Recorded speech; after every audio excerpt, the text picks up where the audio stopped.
जयराम जी भीलवाड़ा जिला में ने करेड़ा में चोरी करवा वाला मुख्य आरोपी सहित गैंगरा मुख्य सरगना सहित 6 आरोपी ने पुलिस गिरफ्तार किया है।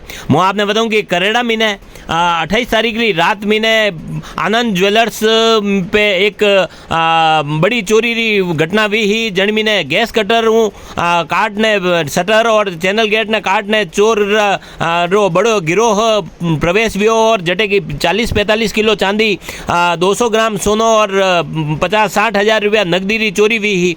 और वणी री घटना री गंभीरता समझता लगा पुलिस अधीक्षक रा निर्देशन में ने करेड़ा थाना री पुलिस त्वरित कार्रवाई करता लगा। एक बड़ी गैंग ने गैंग रा मुख्य सरगना संजय आचार्य सहित 6 आरोपी ने गिरफ्तार किया है। और घटना में प्रयुक्त मारुति ओमनी कार और गैस कटर व गैस सिलेंडर ने जब्त किया है।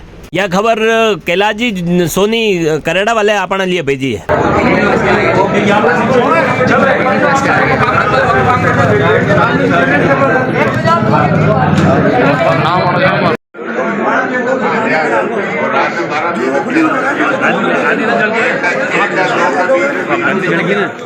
गादी जल गई गादी में जो निकल गया पूरा मान ले जाता।